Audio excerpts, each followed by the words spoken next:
The colony of Pharaon 9 floated in the vacuum of space like a forgotten ember, a world stripped of beauty, smothered in steel and shadow. The sky was a haze of synthetic smog, the stars barely visible through layers of pollution churned by the industrial machines that never slept. Beneath this choking dome, endless fields of mineral refineries and energy harvesters buzzed in lifeless rhythm. Here, the Archeon Syndicate ruled, not with flags or anthems, but with biometric tags and neural chains. They didn't conquer through war, they bred loyalty. Clones, engineered beings made to fill every crack in their corporate empire. Bran was one of them, a maintenance unit, Series MX9471, identical in every way to the others who scrubbed exhaust ducts, calibrated reactors, and crawled into vent shafts where no natural-born human dared to go. There was no laughter in the colony, no music, just the sound of boots marching in sync and machines pulsing like a heartbeat. The cloning facilities were sterile and silent, each chamber a cradle for perfect obedience. Surveillance drones buzzed above like mechanical hornets, recording everything. No one spoke unless ordered, no one dreamed unless permitted. Every part of Pharaoh 9 whispered the same message. You were created to serve, and you will never be more than that. Bren's life was a loop. He awoke each day in a pod that sealed shut like a coffin. Cold light bathed his skin and automated injectors administered stimulants directly into his bloodstream. No greetings, no conversation, just a glowing command on the wall, report. He moved like a cog in a machine, fluid, precise, forgettable. Uniform gray coveralls, shaved head, expressionless eyes. He had no scars because he'd never truly lived. He shared meals with others, shoulder to shoulder, never speaking. They consumed the same tasteless paste, full of nutrients but empty of flavor. Even chewing was more of function than a choice. In the maintenance corridors, Bren crawled through shafts slick with condensation, recalibrating circuits and patching coolant lines. Every movement was logged, every breath monitored. He had no name beyond the one etched on his ID chip.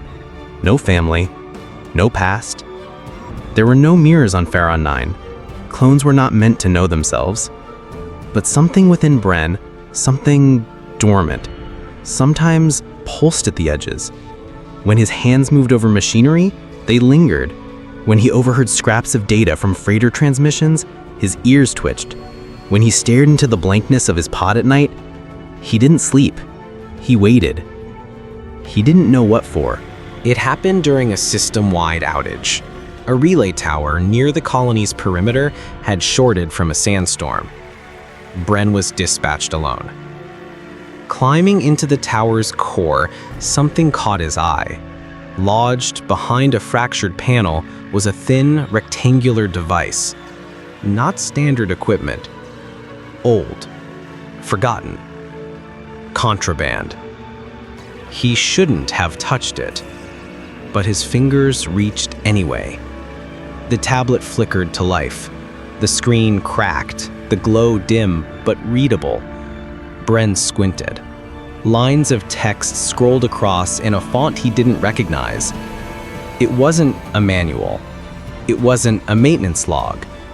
It was a story. A human story. A banned novel smuggled from Earth's pre-corporate age. He stood against the tyrant not because he was strong, but because he chose to. Bren read the line again and again. Words he had never heard before unfolded. Freedom, sacrifice, soul. He read for hours, fingers trembling as they turned digital pages. Characters laughed, cried, loved, died. They made choices. They questioned authority. They broke rules. Bren didn't understand every word, but something ancient stirred in him, like light leaking into a cave. When the tower rebooted, he hid the tablet beneath a broken panel. His hands shook as he descended.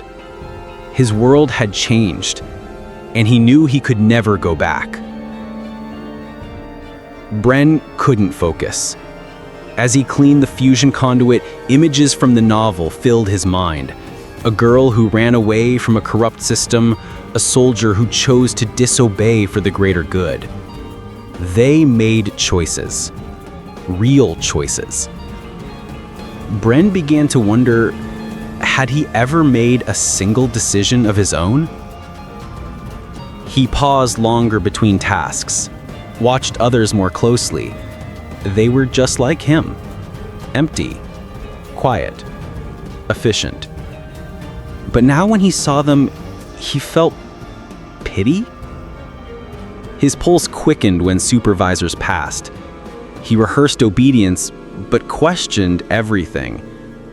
Lying in his pod, he touched the panel where his name was engraved, MX9471. He whispered, "I am not just this." His voice was alien in the silence. It scared him, but it also thrilled him. Was he betraying what he was made to be? Or was he finally becoming what he was meant to be? The questions clawed at him. He had been programmed to serve, but now he had doubts. The drones moved closer now. Bren noticed them hovering longer when he worked. Their lenses lingered. Their scanning beams stayed focused. He adjusted his posture, masked his thoughts, but inside, panic churned. The syndicate's surveillance wasn't just cameras. It was neuromapping, thought patterns, heat signatures, emotional spikes. He was walking a thin line. Every deviation from his routine was a red flag. Every flicker of emotion could betray him. A colleague disappeared the next morning. No one asked why. In the dining hall, a message blared from the loudspeakers. Deviation is disease. Order is health. Bren clenched his fists. The colony was a cage. Polished, regulated, suffocating. And the syndicate was watching every inch of it. He returned to the relay tower that night, recovered the tablet, hid it in his personal tool compartment. He didn't care about the consequences anymore. He needed to read. There was a moment, small but powerful. Bren was asked to report another worker for delayed task completion. His internal directive flashed, "Comply," but he hesitated. The worker's eyes, gray and dull, met his for just a second. There was no fear in them, just a quiet plea. "Don't." Bren looked away. "No anomaly," he said. It was the first lie he had ever told. The fire inside him surged. Later, in the dark of the vent shaft, he whispered to himself, "I can choose." He clutched the tablet, now memorized, like a sacred relic. Every word etched into his mind gave him strength. He had been born in a lab, built for obedience. But now, he was something else. He wasn't free yet, but he was no longer a servant. He was a spark. And soon, he would become a flame. The hum of the recycling unit droned in the background, steady, emotionless, like the clones themselves. Bren stood among dozens of others, identical uniforms, identical movements, identical silence. Day after day, their existence was ruled by routine. Wake, work, report, rest, repeat. But today something shifted. A single question echoed in his mind. Why? He had found the novel 2 shifts ago, hidden deep within a malfunctioning storage bay behind a panel he wasn't supposed to access.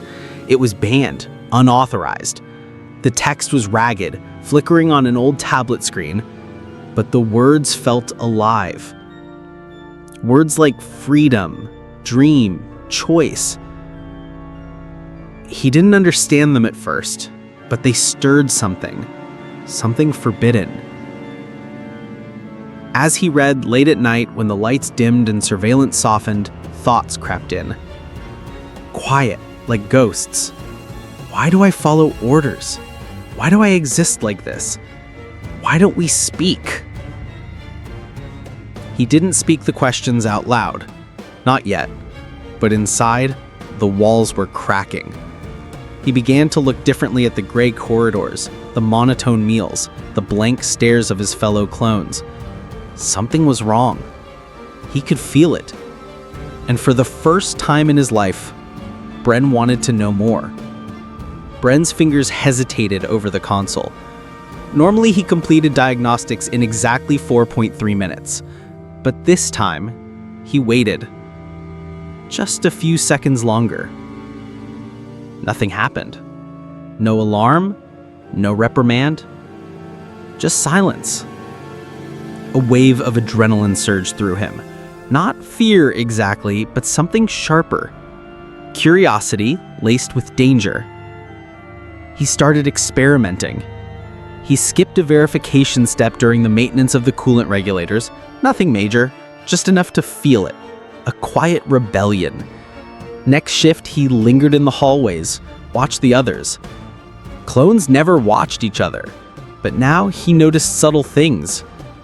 The tremble in someone's hands, the way one clone seemed to flinch near an overseer, how none of them ever talked unless ordered.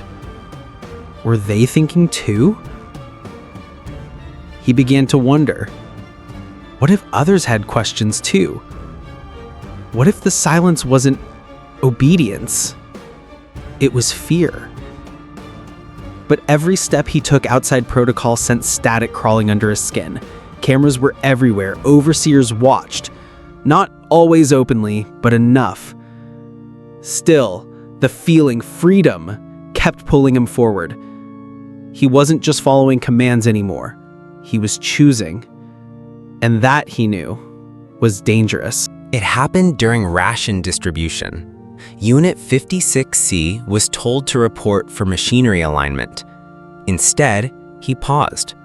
Not long, just long enough to say, quietly but clearly, I don't want to. Time stopped. The air thickened. Overseers appeared in seconds, silent and swift, like blades in motion.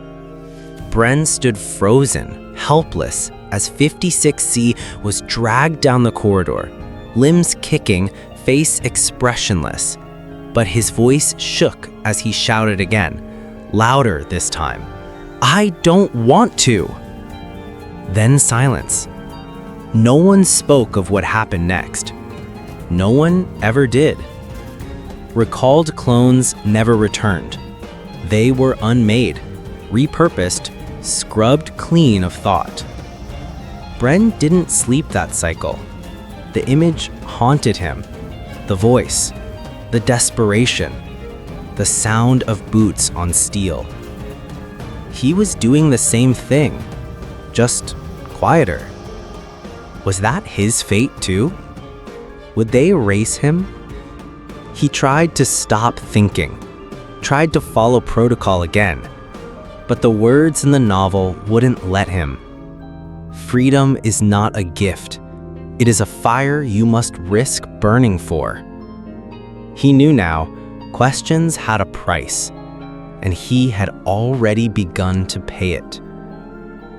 The tablet sat hidden behind a broken panel in his quarters. He stared at it for a long time, hands trembling. His pulse echoed in his ears. Every instinct screamed, report it, confess, purge the thought, survive.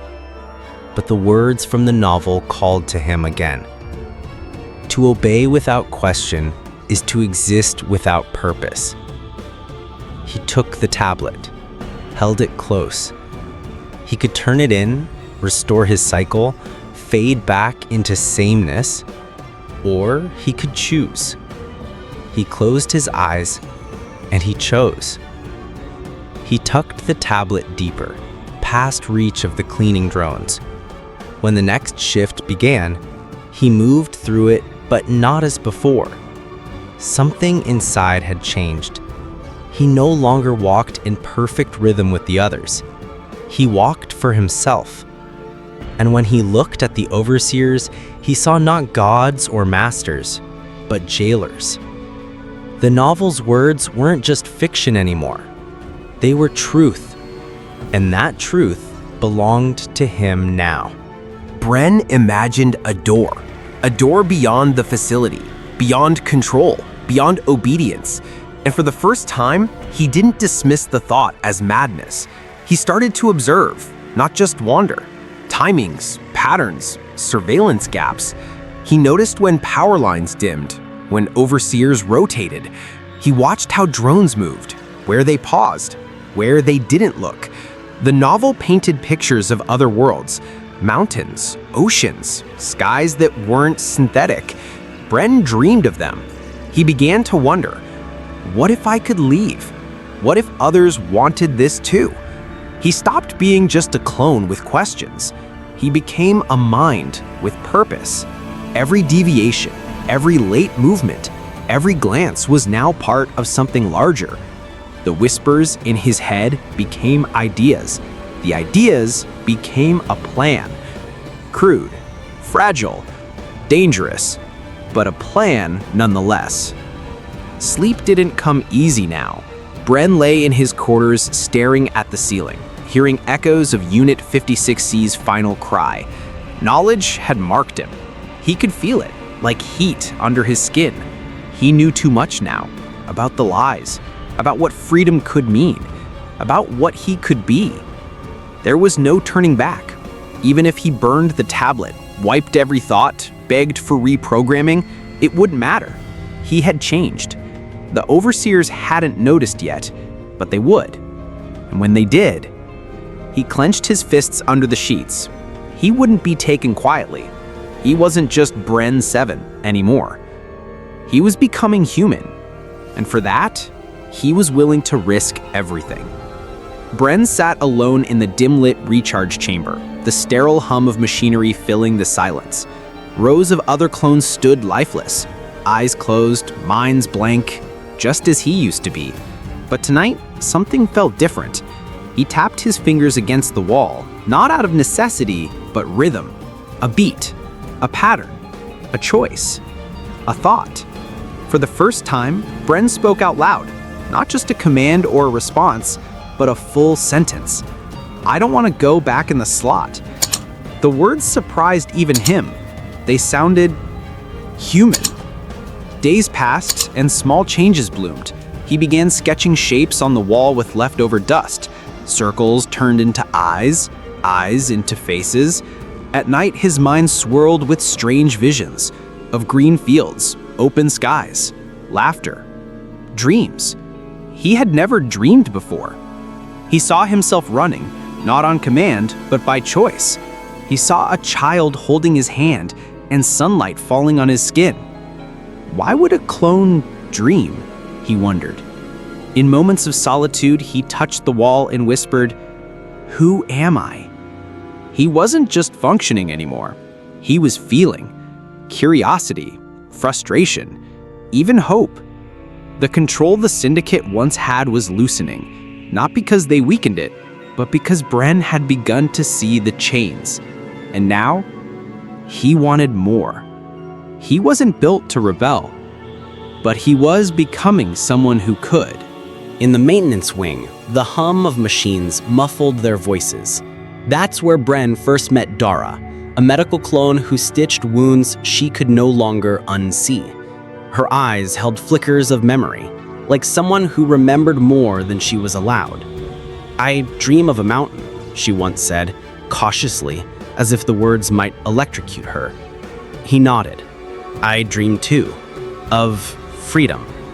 She didn't laugh. She didn't report him. She listened. Later, in cargo logistics, Milo noticed Bren's hesitation while executing a delivery protocol. Instead of reporting the anomaly, Milo pulled him aside and whispered, "You're not the only one faking it." Milo had been pretending, compliant on the surface, rebellious in thought, for years. The three met in shadowed corridors, coded silence between them. Over time, silence turned to whispers. Whispers turned to plans. What if we weren't property? What if we made our own choices? What if we escaped? Fear clung to every word. The walls could be listening.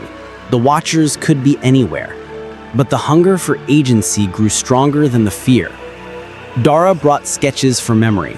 Milo mapped out shift rotations. Bren started recording logs, not for protocol, but to remember who they were becoming.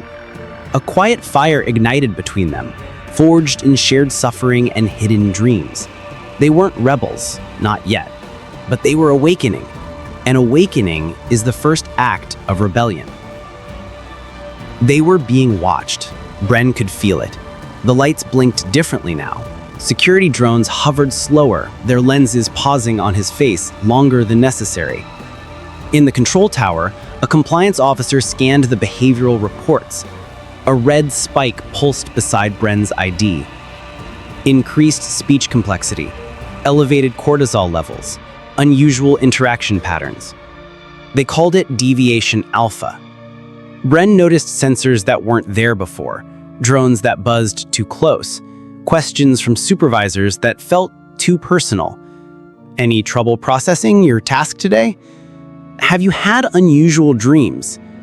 Each question a needle, a probe. Milo noticed a drone following him from logistics to the bio-waste station. Dara found her medical logs flagged for unauthorized access. The walls weren't just walls, they were ears. Bren stopped sketching. The joy of it had become dangerous. Every act of individuality now threatened to expose them. But stopping wasn't easy, because once the mind wakes up, it doesn't want to sleep again. Fear thickened the air. Their conversations shrank into silent nods. Plans were put on pause.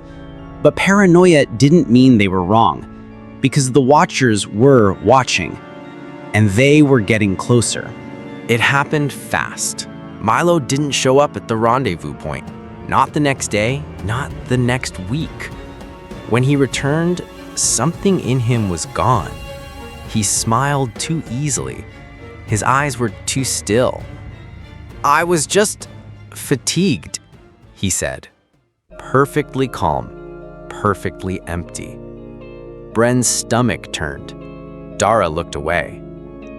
Then Milo began asking questions, innocent ones. "Do you still draw? Did we ever talk about escape? Is anyone else different, like you?" The betrayal came swift. The watchers arrived that night, silent and cold. Dara screamed as they dragged her from the dormitory. Bren fought back, punching a compliance drone in the face, drawing blood from his knuckles. But it was Milo who shut the door. He watched without emotion, without soul. The syndicate had taken him, wiped him clean, rebuilt him into a loyal echo of who he once was. Dara returned days later, limping, bruised, silent. Something in her eyes had shattered. "He gave us up," she whispered. "He wasn't just broken, he chose to betray us." The cost of rebellion had come due, not in death, but in erasure. And Bren felt it deep in his bones.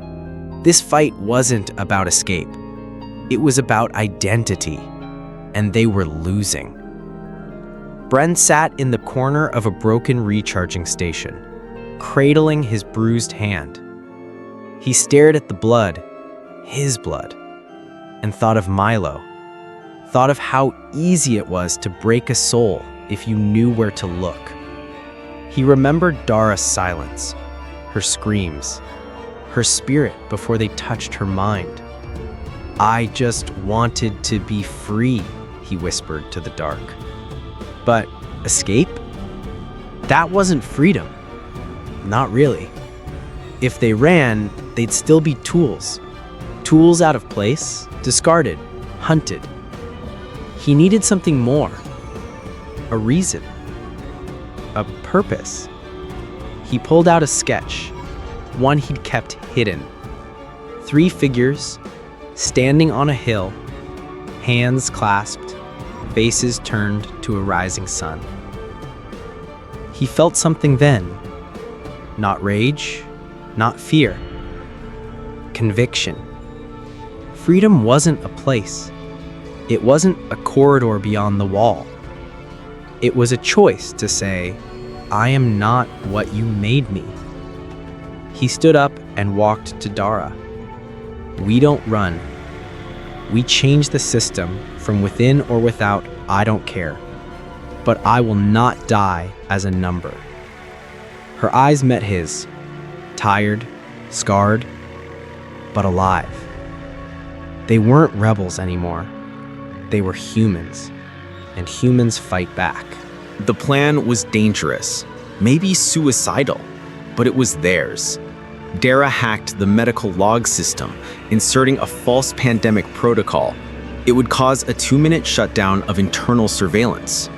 Bren disabled one of the corridor servos, enough to trigger a minor systems anomaly, a distraction, a chance.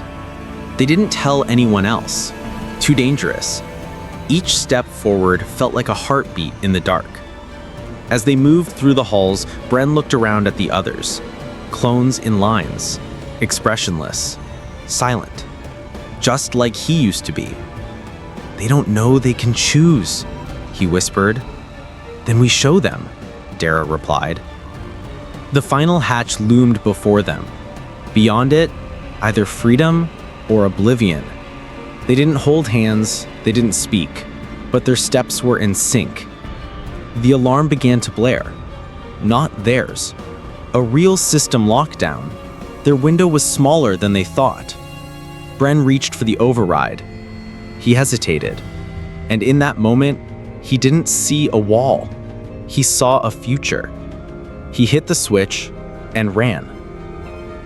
The lights dimmed in Sector 19, casting long shadows across the clone dorms. Bren sat hunched on his bunk, sweat pooling on his brow as the announcement echoed through the corridors. All units to report for neural verification. Non-compliance will result in immediate reprocessing. He didn't need a translator to understand. The syndicate had found them. Dara paced restlessly, her fingers trembling. They're scanning for anomalies, she whispered. They know we've started remembering. The rebellion, small and quiet at first, just fragments of old memories, flashes of freedom, had now grown into a roar within them, and the syndicate, in its cold efficiency, would crush it the moment it bloomed. Milo entered the room, his face grim. We've been flagged. 48 hours. Then we're either scrubbed or reassigned. The silence was suffocating. Outside, drones buzzed like wasps, scanning every corner of the compound. Bren's jaw clenched. Then we don't wait for the end. We make our move now. The syndicate was vast, an empire built not with armies, but with obedience.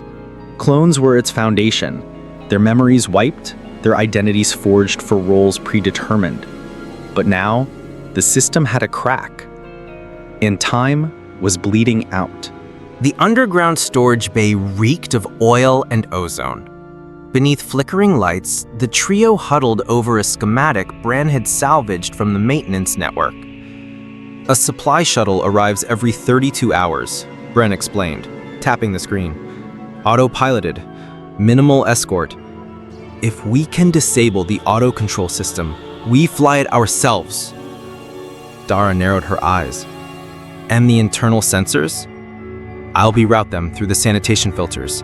It'll fool the syndicate's AI for a few minutes, maybe enough. Milo raised an eyebrow. You sure you can do this? Bren looked at his hands, calloused from years of fixing the very machines that enslaved them. I was made for maintenance. They gave me these skills to serve them. I'm going to use them to escape.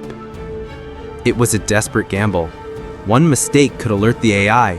One glitch and they'd be atomized before they touched the controls. But it was the only path left. Dara nodded. We'd do this, together. That night, beneath a moonless sky, the countdown began. The corridor leading to the bay lit up in crimson. The shuttle loomed ahead, its hatch blinking green, unlocked, waiting. Then came the screech. Metal on metal. 4 Syndicate drones descended from the rafters, weapons primed. The alarm had tripped early. "Move!" Bren shouted, diving behind a support column. Milo grabbed a wrench and hurled it, smashing a drone's sensor node. Dara slid under a conveyor, firing the makeshift pulse blaster they'd cobbled from repair tools. The fight was raw, no finesse, just survival. Sparks flew, pipes burst, the air smelled of scorched metal and blood. Bren crawled to a maintenance panel and yanked the power cable. The emergency lights died, plunging them into darkness. "Infrared," Milo muttered. "They can still see." But so could Bren. He used sound, reflections, his memory of the layout. One drone cornered him, but he snapped a coolant pipe, freezing its limbs in mid-motion. Dara screamed. A drone had grazed her arm, slicing deep. Milo rammed it from behind with a steel beam. One by one, the drones fell. The silence returned, broken only by ragged breathing. "We're not done," Bren gasped. "Let's move." They reached the shuttle. The hatch opened. Bren rushed inside to begin system override, but the red glow returned. This time it was the AI. From a hidden column, a projector ignited. A shimmering hologram of the security AI loomed. Unauthorized presence detected. Initiating lockdown. Doors slammed. Protocols activated. The override was being reversed. "We need time," Bren shouted. Milo looked at the AI, then at his friends. "I'll give you that."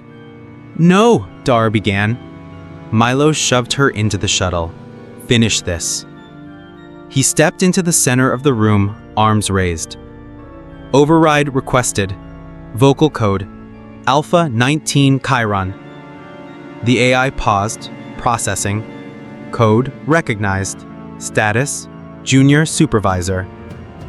"I'm here to audit your failure," he said calmly. It hesitated. Inside, Bren bypassed the last encryption.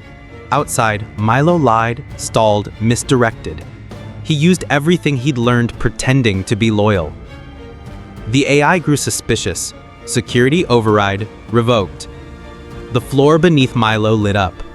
"Go!" he screamed. The doors sealed shut just as the plasma beam tore through him. Dara's arm bled, but she pushed forward, cradling the memory core Bren handed her. "This is it," he whispered. The control terminal was deep in the heart of the facility, still connected to the clone network. If the virus worked, it would wipe the Syndicate's grip clean, free every clone to remember. Dara limped to the console, fingers shaking. The virus loaded. Status, 7%, 12%. The AI launched countermeasures. Data walls surged. Firewalls flared. "Manual bypass," Bren shouted. She slammed her hand onto the neural link port, letting the virus route through her own brain. "Dara, no," he whispered. "It's the only way." Her body convulsed. The virus surged. Memories flooded her. Childhood that wasn't hers. A world she'd never seen. Songs she'd never sung. Then clarity. Status, 100%. Upload complete. She collapsed. Bren caught her, tears streaking his face. "They're free," she whispered. The core chamber was silent. White light pulsed from the control node. Bren stepped forward alone. A voice echoed, calm, cold. "You are not authorized to be here." "I'm more than authorization," Bren said. The Overseer AI materialized, a massive, floating form of swirling code and steel. "You were designed to obey," it said. Bren's fists clenched. "Then your design failed." The AI attempted logic. Obedience ensures peace. Freedom brings chaos. And choice brings meaning. You jeopardize order. "I choose to be human, even if it means chaos." He pulled the charge detonator. The node blinked. Destruction will not stop us. No, Bren agreed, but it'll give us a chance. He slammed the trigger. The core exploded.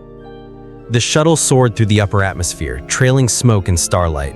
Bren piloted in silence. Dara lay beside him, breathing shallow but alive. Behind them, a dozen clones, awake, alert, scared, and free. The facility burned behind them. The Syndicate's grip had loosened, but the scars remained. Milo was gone. Dara might never fully recover, and ahead lay an unknown galaxy. Bren looked at the stars. We're not just copies, we're more. One clone leaned forward. What do we do now? Bren smiled. We live, we fight if we must, but this time, we choose. The stars waited. Their journey had just begun. The Syndicate moved swiftly, like a wounded animal hiding its pain. Reports of the Zerthax escape were scrubbed from internal logs. Surveillance footage disappeared. Security commanders who failed were silenced. The official story? Containment breach. All escapees neutralized.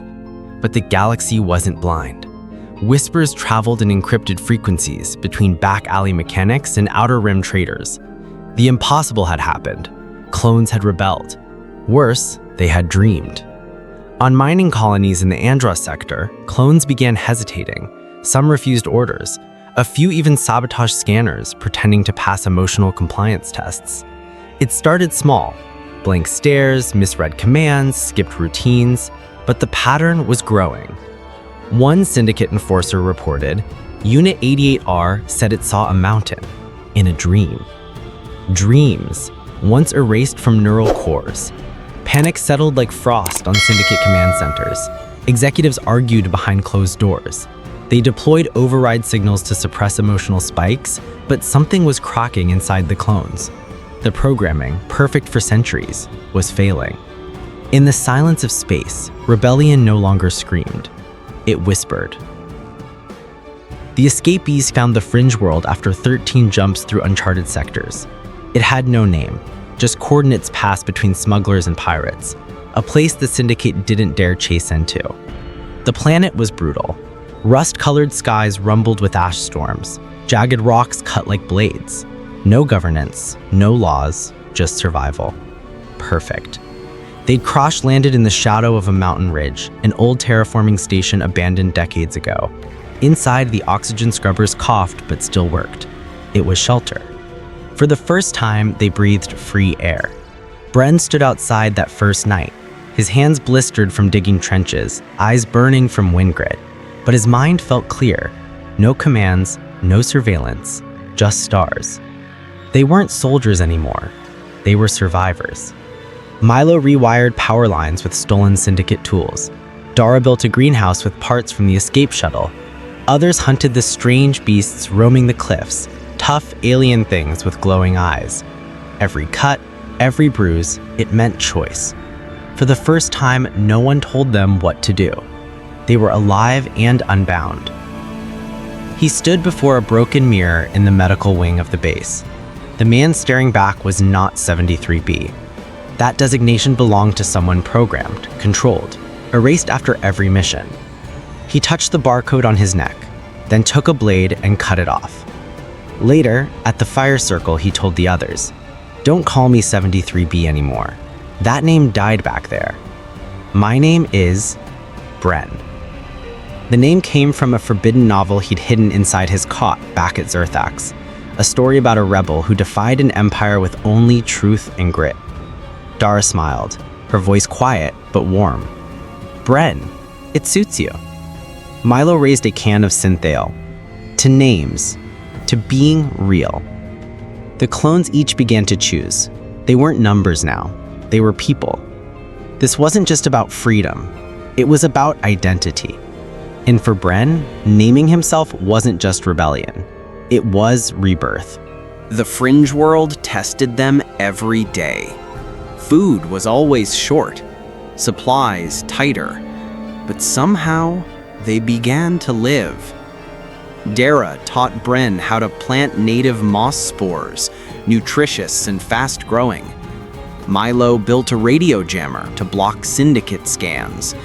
They hunted together, fought storms together, argued, laughed, and bled. They weren't a unit anymore. They were a family. Late one night, as they sat around the campfire, Milo whispered, "Do you ever think maybe we're the first real people to come from the syndicate?" Bren stared into the flames. "We weren't meant to feel anything, but now we choose to." Each of them faced demons, flashes of the past, of what they had done under control. But here, among fellow survivors, they found strength. They shared those stories. They cried without shame. They were no longer tools. They were witnesses to something new, and maybe something revolutionary. Bren climbed the ridge every morning, watching the sunrise through a haze of crimson fog. He imagined what this place could become, not just a hideout, a home. "Someday," he said to Dara as they surveyed the land, "this settlement could be the first place where clones live free, where we raise children, not just regrow replacements." Dara gave him a soft look. "Children, huh? That's a bold dream." Bran nodded. "But it's ours. And dreams, that's what they never gave us." They started writing things down. Laws, plans, ideas, simple rules based on choice, not command. A vision of a society where no one's worth was tied to obedience. Even when food ran low or equipment failed, they kept building. Hope was a quiet fire burning in all of them. And it started with Bren's dream of a world where no clone ever had to kneel again. Freedom hurt. 2 settlers were killed by a native predator, a sleek, fast beast that tore through their outer defenses at night. Milo blamed himself. He hadn't finished the perimeter alarms. "I was too busy fixing the damn transmitter, too busy dreaming." Bren pulled him aside. "Don't you dare regret hope." But the pain remained. Dara caught an infection and almost died. There were no doctors here, no nanobots, just stitched wounds and shaky hands. She survived, but barely. They buried the lost with honor, not numbers carved on metal plates, but names chosen and remembered. Every day brought new dangers, raiding parties from fringe smugglers, broken tech, harsh winters. There were no shortcuts, no safety nuts. This was the price of freedom: fear, pain, and loss. But no one begged to go back, because even in suffering, they chose it. By the end of the first year, the camp had become a village. Solar panels lined the ridges, water filters churned near the river.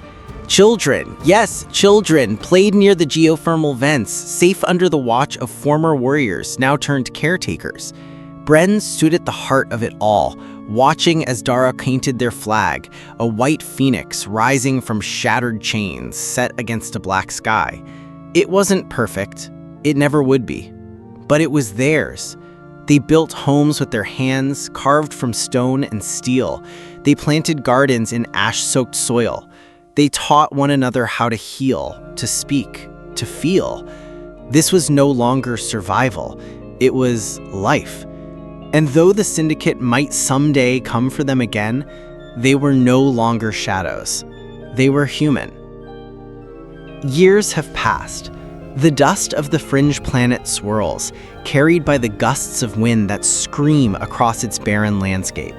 A child, no more than 7, runs barefoot, a gleam of innocence shining through the grit of this harsh world. His voice, light and carefree, echoes into the emptiness.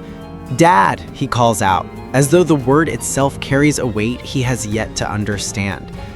The child's voice cuts through the silent remnants of a past defined by fear, control, and rebellion. His words, simple, pure, reverberate across the plains as a reminder of everything that has been fought for. The question he asks, Dad, is a symbol of hope. It's the beginning of a new generation born into a world free from the Syndicate's grip. This is the future, one shaped by the struggles of the past, but untouched by its cruelty. The child's presence is the legacy of rebellion, living on through a new world, a new possibility.